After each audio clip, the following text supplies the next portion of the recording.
फक्त 5 मिनिटांच्या भेटीत एक अनोळखी मुलगी माझ्या आयुष्याचा भाग बनेल असं कधी वाटलं नव्हतं. आज फार खुशीत होते मी. पहिल्यांदाच प्रेरणाच्या घरी जाण्याचा योग जुळून आला होता. प्रेरणा आणि माझी काहीच महिन्यांपूर्वी झालेली नेट भेट, पण अल्पावधीतच छान मैत्री झाली आमची. फोनवर बऱ्याच वेळा बोलणे होते, पण आज तिच्या घरी प्रत्यक्ष जाण्याची ही पहिलीच वेळ. नोकरदार मुंबईकरांचा रविवार हा एकमेव हक्काचा आरामाचा दिवस. रोज वाऱ्यालाही लाजवेल अशा जलद गतीने धावणारे हे मुंबईचे घड्याळ आज रविवारी विलक्षण मंदावते व सकाळपासूनच दिनक्रम कासवाच्या गतीने चालू होतो. तसंच माझंही झालं होतं, पण तरी जमेल तेवढं लवकर सगळं आटोपलं आणि प्रेरणाकडे जाण्यासाठी बाहेर पडले. तिच्या घरी जशी पोचले तशी मला पाहताच आनंदाने तिने मला दरवाजातच मिठी मारली. आम्ही पहिल्यांदा भेटतोय हे कुणालाच सांगून खरं वाटलं नसतं. घरात प्रवेश केला आणि मनातल्या मनात एकच शब्द उच्चारला, अप्रतिम. अंतर्गत सजावट खूप छान होती घराची. मी पाहतच राहिले. प्रेरणाने झटपट चहा करून आणला आणि सोबत बिस्किटेही. चहा घेता घेता आमच्या गप्पा सुरू झाल्या. त्यात आम्ही कधी रंगून गेलो ते आमचं आम्हालाच कळलं नाही. तेवढ्यात माझी नजर समोरील भिंतीवरील एका फोटोकडे गेली आणि तिथेच खिळून राहिली. प्रेरणाचा फॅमिली फोटो होता तो. ती, तिचा नवरा आणि 2 मुली. नीट निरखून पाहिल्यावर मला काहीतरी जाणवलं.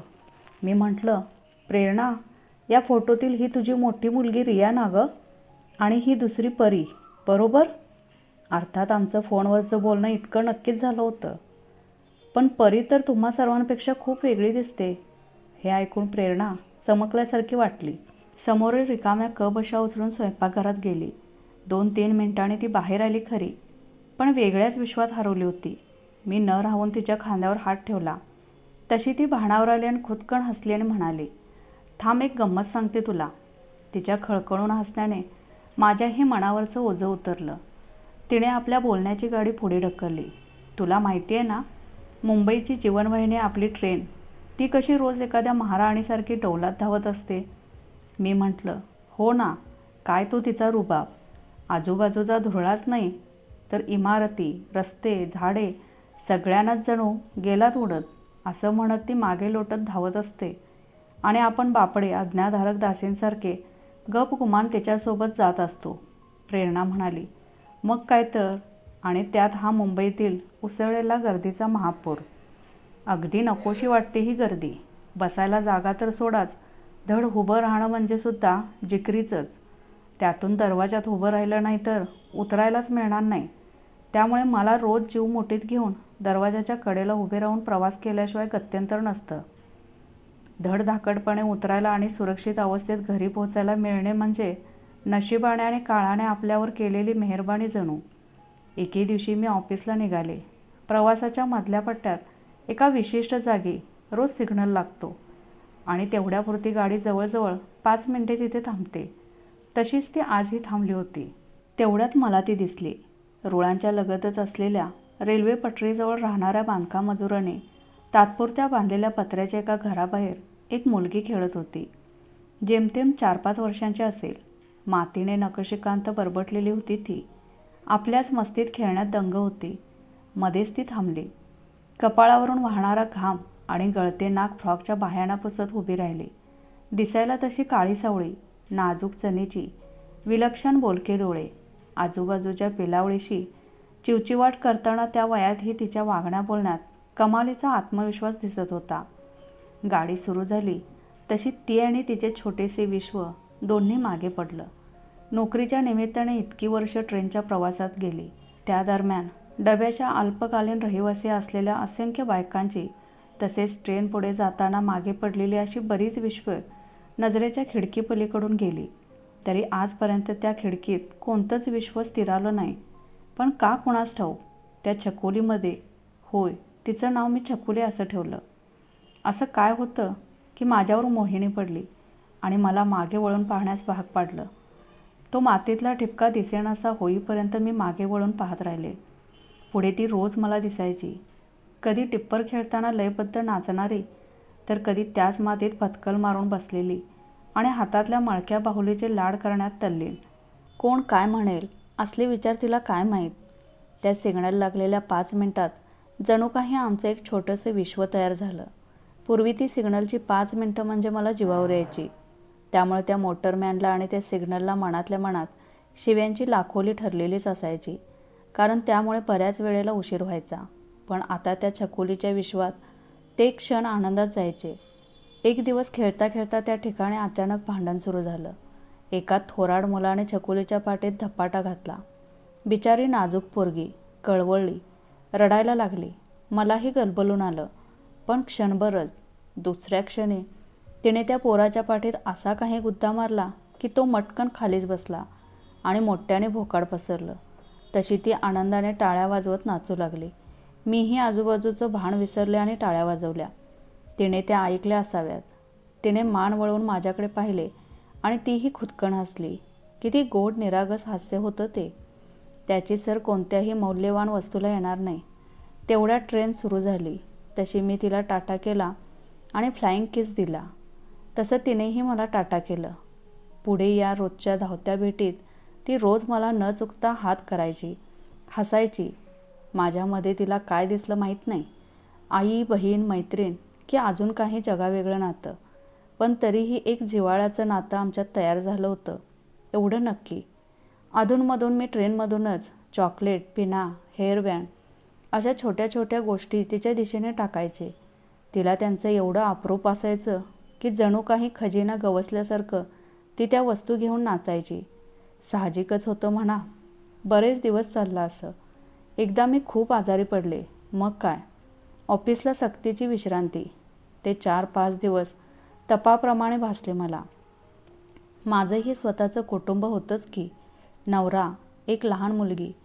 तरी हे जगावेगळं नातं मला प्रिय झालं होतं. छकुलीला रोज सकाळी भेटायची सवय लागली होती ना, त्यामुळे अजिबातच करमेना मला. तब्येत थोडी सुधारल्यावर मी ऑफिससाठी निघाले. कधी एकदा छकुलीला पाहीन असं झालं होतं. गाडी सिग्नलला थांबली पण ती कुठेच दिसेना. अरे, कुठे गेली असेल ती? नजरेच्या टप्प्यात समोर सगळीकडे तिला शोधली, पण व्यर्थ. तशी थोडी नाराज झाले मी. पण म्हटलं असेल घरात जेवत, नाहीतर झोपलेली. दुसऱ्या दिवशी पाहिलं तरी ती नव्हती. असा जवळजवळ आठवडा निघून गेला. तशी मनात कालवाकालव सुरू झाली. मनाभोवती नको त्या विचाराने रुंजी घालायला सुरुवात केली. तिच्या जीवाचं काही बरं वाईट तर नाही ना झालं? आणि एक जुना प्रसंग आठवला.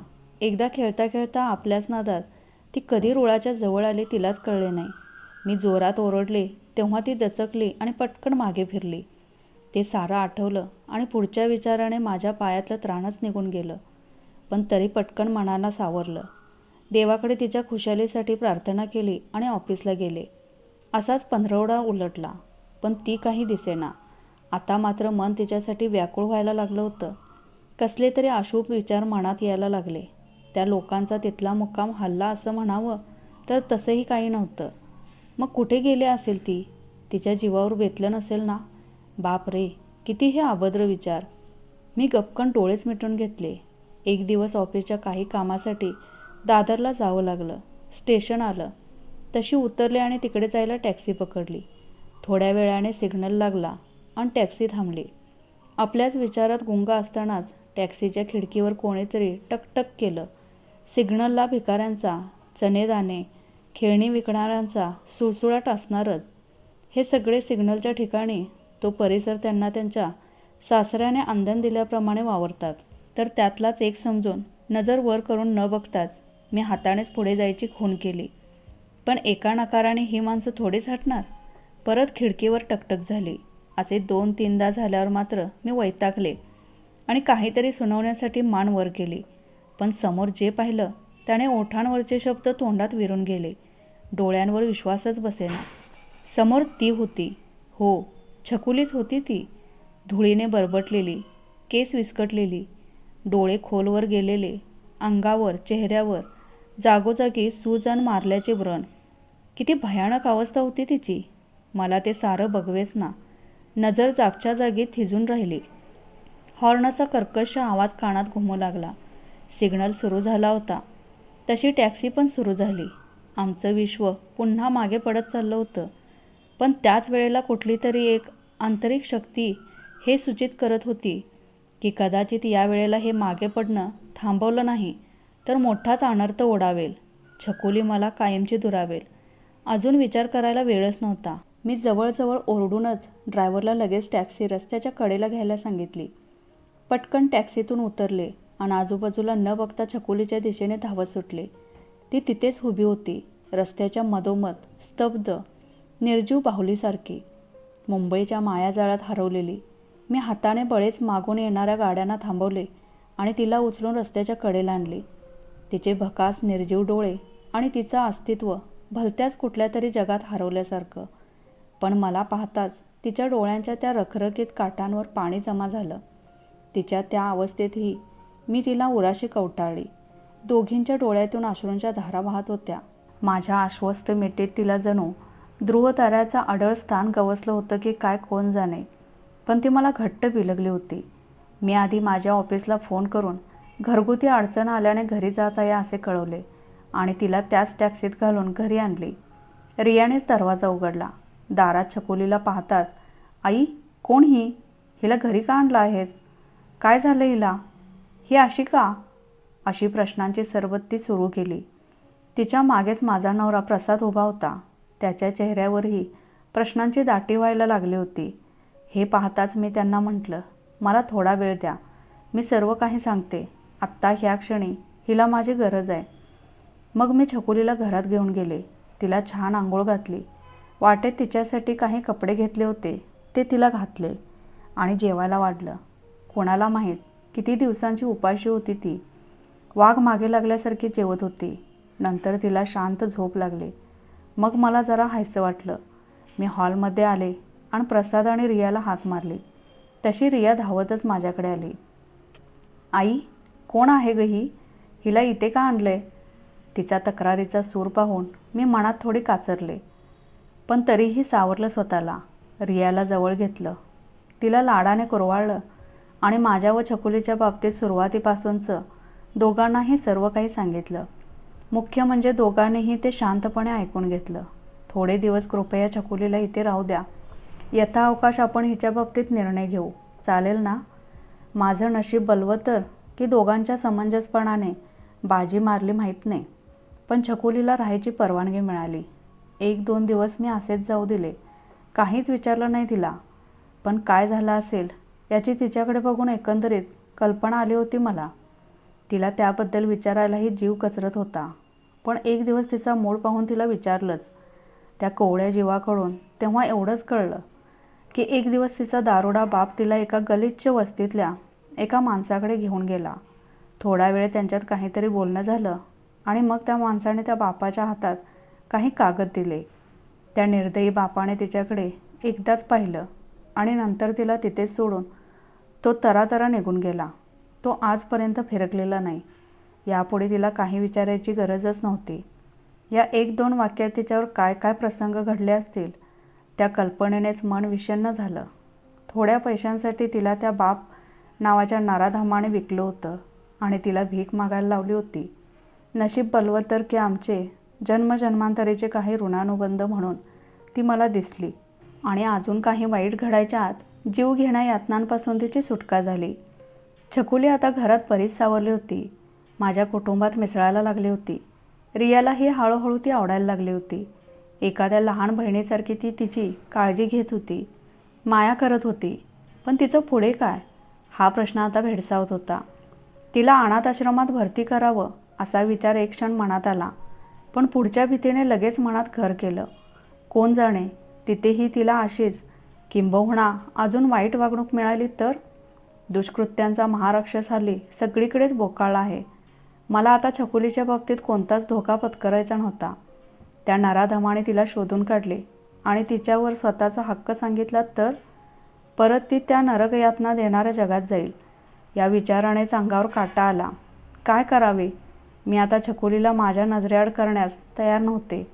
अचानक डोक्यात एक कल्पना आली. खरं तर बराच धाडसी विचार होता तो. असं घाईघाईत त्यावर निर्णय घेणं चुकीचं होतं, कारण या निर्णयाला माझ्यासाठी माझ्या कुटुंबाचीही संमती तितकीच महत्त्वाची होती. छकुलीच्या आणि आमच्याही आयुष्यभराचा प्रश्न होता हा. पण माझा विचार पक्का होता. मी उठले आणि प्रसादकडे माझ्या नवऱ्याकडे गेले. त्याला म्हटलं, प्रसाद, मला तुझ्याशी एका खूप महत्त्वाच्या विषयावर बोलायचे आहे. कृपया शांतपणे ऐकून घेशील ना? मला ना. थांब प्रेरणा. प्रसादने माझे बोलणे तिथेच तोडले. मला क्षणभर वाटलं, झालं, संपलं आता सारं. आणि तो बोलायला लागला.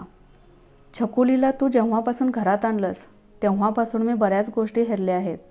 तू मला तिच्या परिस्थितीची पूर्ण कल्पना दिलीस खरी, पण त्यासोबतच तिला तुझा व तुला तिचा लागलेला लळा, तिच्यावरील तुझी मायेची पाखरण, पावलोपावली वाटणारी काळजी, हे सगळं मी पूर्णपणे जाणून आहे. खरं तर मी स्वतःच तुझ्याशी या विषयावर बोलणार होतो, पण म्हटलं तू बोलायची वाट पाहू.